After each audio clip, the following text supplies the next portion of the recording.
나에겐 형이 한 명 있다. 형은 매일 나를 괴롭히며 놀리며 웃었고 나는 짜증났다.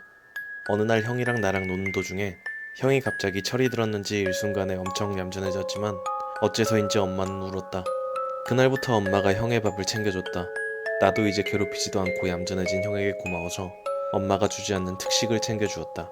형은 이제야 죽었다. 어느 중학교에서 수학여행을 갔어. 그중 왕따를 당하던 친구가 있었는데 수학여행 마지막 날 반 친구들은 자고 있는 왕따를 두고 돌아가는 버스에 탔어.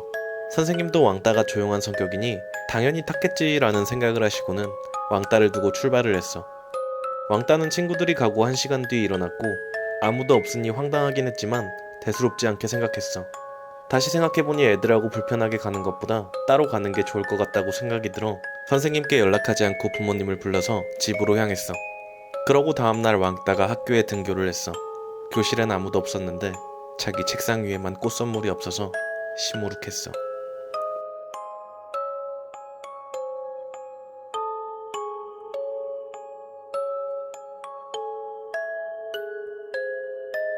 첫 번째 이야기.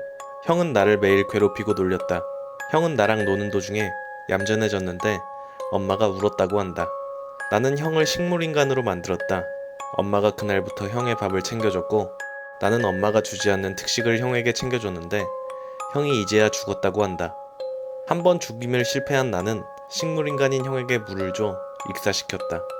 두 번째 이야기. 왕따를 두고 간 친구들과 선생님은 돌아가는 길에 교통사고가 났고 전부 죽었다. 나는 학교에 등교하니 교실에 아무도 없고 자기 책상 위에만 꽃 선물이 없었는데 그 꽃은 추모꽃이고 주인공만 살아서 책상 위에 꽃이 없었다. 직장 때문에 서울에 상경한 지 2달째. 나는 어느 주택의 지하 2층에 조그마한 자취방을 얻어서 살고 있었어. 어느 날 나는 평소처럼 일을 마치고 돌아와 피곤함에 바로 침대로 직행하여 잠에 들어버렸는데 새벽에 밝은 달빛에 눈이 부셔 잠에서 깼어. 오늘 직장 동료가 다리 이쁘다고 했었는데. 나는 보고 싶었지만 피곤해서 눈을 그대로 감은 채 이불을 덮고 다시 잠에 들었어. 다음날 아침 다시 직장에 갈 준비를 하고 집 밖으로 나가려는 순간 신발장에 신발 한 짝이 더 있었어. 응? 집주인이 준 선물인가? 내가 어릴 때 고모가 교통사고로 다치셔서 문병에 갔었어. 엄마랑 같이 갔었는데 엄마는 잠깐 어디 갔다 오신다고 해서 고모랑 놀고 있었는데 고모가 아이스크림을 먹고 싶냐고 해서 먹고 싶다고 하니 1층에 편의점이 있는데 사와서 먹으라고 심부름을 시키셨어. 나는 신나서 11층인 현재층에서 엘리베이터를 타고 1층을 눌렀는데 갑자기 엘리베이터가 3층에서 멈추고 문이 열렸는데 사방이 깜깜했어. 나는 어릴 때 겁없고 호기심 뿐이어서 누가 눌러놓고 못 탔나 싶어서 내려서 몇 분 동안 누구 없어요? 하고 외치다가 옆에 어떤 간판이 있어서 봤는데 땡땡 산부인과 라고 써있었어. 그때 순간 소름이 돋아 다시 엘리베이터 쪽으로 가서 열려있는 엘리베이터를 타고 그대로 내려갔어. 나중에 들어보니 의료사고도 많이 나고 산모들도 애를 낳다가 많이 죽어서 폐쇄된 산부인과였다더라. 아휴 무서워라.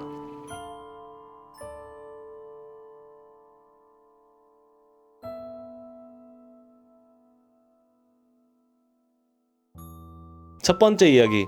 나는 지하 2층인 조그마한 자취방에서 살고 있다. 지하 2층인 집에 달빛이 들어올 수가 없다. 내가 눈부셔한 달빛은 손전등의 불빛이다. 누군가가 나의 집에 들어왔으며 신발장에 신발이 아직 있는 걸로 보아 아직 집 안에 있다. 두 번째 이야기. 나는 11층에서 엘리베이터를 타 1층을 눌렀는데 3층에서 문이 열렸다고 한다. 그러곤 내려서 몇 분 동안 돌아다녔는데 내가 엘리베이터를 다시 탈 동안 엘리베이터가 닫히지 않았다. 폐산부인과에 있는 많은 귀신들이 나를 엘리베이터에서 내리게 했다가 내가 아직 어려 애기 같아서 그냥 보내준 것이다. 나는 매일 악몽을 꿔. 흉측하게 생긴 괴물이 나올 때도 있고 무섭게 생긴 귀신이 나올 때도 있어. 처음엔 너무 무서웠지만 이젠 그런 꿈을 꾸게 되면 꿈속에서도 익숙한 듯 빠져나가려고 해. 하지만 이것 때문에 스트레스를 너무 받아서 매일 여자친구한테 찡찡거리고 엄청 괴롭히다가 결국 저번엔 끝내 여자친구를 차버리기도 했어. 먹같은 여자였지. 어느 날 일을 마치고 자기 전에 누워서 생각에 잠기다가 그녀 생각에 기분이 더러워지고 잠에 들었어. 아니나 다를까 안 좋은 생각을 하다 자서 그런가 또 흉측하게 생긴 괴물이 나타나서 나는 보란듯이 칼로 내 목을 그어 악몽에서 빠져나왔어. 일어나서 목이 타서 물을 마시려고 했는데 창문에 전 여친의 생김새인 귀신 같은 게 웃는 표정을 하고 있었어. 여긴 꼭대기층인데. 아직 악몽 속이라는 걸 알고 나는 바로 옆에 베란다로 몸을 던졌어. 좀 2번 연속은 너무하지 않냐? 바닥에 부딪히고 다시 눈을 뜨니 이상한 곳에서 어떤 남자와 만났어. 누구세요? 그러자 남자가 말했어. 둘 다 죄가 무겁고 가자고. 또 악몽인가? 오늘 왜 이래?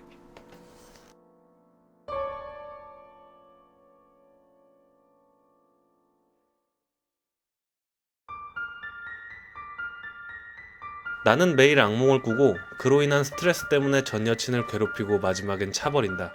어느 날 또 악몽을 꾸었는데 거기서 자결을 하여 악몽에서 깬다. 하지만 전 여친 생김새에 웃고 있는 귀신이 창문에 있었는데 나는 아직 악몽 속이라 생각했지만 사실 현실에서 복수를 위해 웃는 얼굴로 옥상에서 목을 매단 전 여친이 창문을 통해 보이는 것이다. 나는 또다시 악몽을 빠져나가려 뛰어내렸지만 현실에서 자살을 해버렸고 또다시 악몽으로 간 게 아닌 낙사하여 저승으로 간 것이다. 남자는 저승사자고 둘 다 죄가 무겁다라고 한 걸로 보아 자살이란 무거운 죄를 지은 여자친구와 같이 나를 데려가려고 왔다. 악몽, 악몽, 악몽이 아닌 악몽, 현실, 저승 이 순서다. 우리 반 일진이 학교를 다니던 도중 외국으로 유학을 가기 전 마지막 날이 되었다. 아쉬워하는 친구들도 있었고 반면 내심 기뻐하는 친구들도 있었다. 그중 일진에게 괴롭힘을 많이 받던 친구가 갑자기 주섬주섬 가방에서 일진에게 종이약 1000마리를 접어넣은 유리통을 주면서 있잖아, 너 때문에 많이 힘들긴 했지만 그래도 2년 중 하나이니까 소중히 여기려고 꽤 오랫동안 하나하나 열심히 접었어. 잘 갔다 와. 일진은 그걸 받으면서 감동받았는지 그동안의 일들을 사과하며 여길 떠나도 소중히 간직하겠다고 다짐했다. 나도 그걸 보곤 내심 기뻐한 내 마음을 반성했지만 다음날 일진네 가족이 체포됐단 말을 듣고 소름이 돋았다. 나는 어느 날 혼자서 해외 패키지 여행을 찾고 있었다. 그러던 도중 거의 알려지지 않은 나라의 생소한 언어로 이루어진 패키지 여행 공고가 있길래 봤는데 이벤트인지 무료에다가 알차길래 기회는 타이밍이지, 바로 간다 하고 나의 서칭 능력에 감탄하며 어려운 내용들은 스킵한 채 신청을 했어. 드디어 여행 날짜가 되고 나는 여행사에서 제공해준 호화로운 식사, 여러 관광지를 돌아다니면서 너무 행복해했어. 마지막, 어느 커다란 저택 안에 매우 큰 수족관이 있었고 안에 상어 같은 대형 물고기들이 많았어.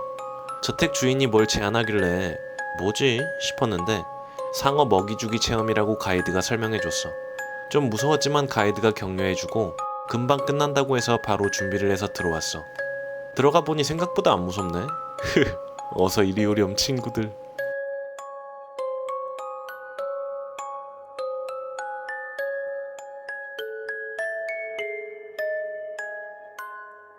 첫 번째 이야기. 일진은 자기가 괴롭히던 친구한테 종이약 1000마리가 담긴 병을 간직한 채 유학을 가려 했다. 하지만 다음날 일진네 가족이 체포됐다. 종이약의 배 쪽엔 빈 공간이 있고 괴롭힘을 받던 친구는 그 공간에 마약을 넣어 일진이 공항에서 검문되게끔 유도하였다. 두 번째 이야기. 나는 생소한 나라의 무료 패키지 여행을 떠났다. 여행의 막바지에 어떤 커다란 저택의 수족관에 상어 먹이주기 체험을 하는데 상어의 먹이는 바로 나 자신이었다. 상어의 먹이가 되는 대가로 패키지 여행을 즐겼다. 어린 남자에겐 엄마가 한 명 있었어. 어릴 적 기억은 별로 없지만 내가 알기론 선천적 병이 있어서 그렇다 해. 그래서인지 하루에 약을 7알씩 먹어야 하는 점은 괴로워. 하지만 괜찮아. 우리 가족은 행복하니까. 어느 날 집안 살림에 보태려고 전단지 일을 하던 중에 골목에 처음 보는 인형 가게가 있길래 궁금해서 일을 하던 것도 잊은 채 들어가 봤는데 어떤 여인이 인형들을 팔고 있었어. 안녕하세요. 어린 남자가 밝게 인사하자 여인이 말했어. 안녕? 넌 이 인형이 좋겠구나. 어떠니? 남자는 여인이 내미는 인형을 받았는데 생김새가 아무것도 없는 그냥 팔다리만 달린 민무늬 그 자체였어. 하지만 아무 무늬도 눈, 코, 입도 없는걸요? 이건 특별한 인형이란다. 만약 강아지라고 한다면 인형이 낡을 때까지 강아지로 변할 거야. 하지만 매일 약을 꼬박꼬박 챙겨줘야 해. 특별히 선물로 주마. 네, 알겠습니다. 감사합니다. 어린 남자는 신난 채로 일을 끝내고 집에 가자마자 민무늬 인형을 꺼내 고양이라고 외쳤는데 인형이 정말로 고양이로 변했어. 남자는 너무 신나서 고양이랑 한참 놀던 중 실수로 고양이를 잘못 건드렸다가 엄청나게 핥힘을 당했어. 남자는 그대로 정신을 잃었어. 며칠 뒤. 어서오세요. 안녕하세요. 제 인형이 낡아서요. 교환 가능한가요? 아, 그렇군요. 새 걸로 바꿔드리겠습니다. 약은 필요하세요? 아, 이미 있어서요. 나중에 봬요. 인형을 사서 집에 온 누군가는 집에 와서 인형에게 말했다. 사람.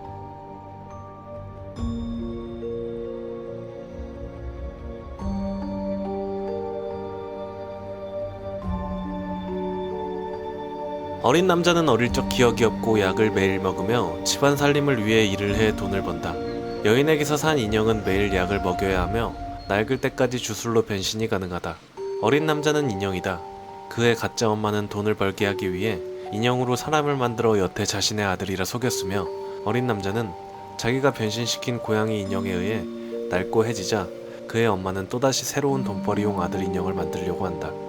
여인이 어린 남자에게 인형을 특별히 선물로 준 이유도 모든 걸 알고 있고 그가 안타까워서이다.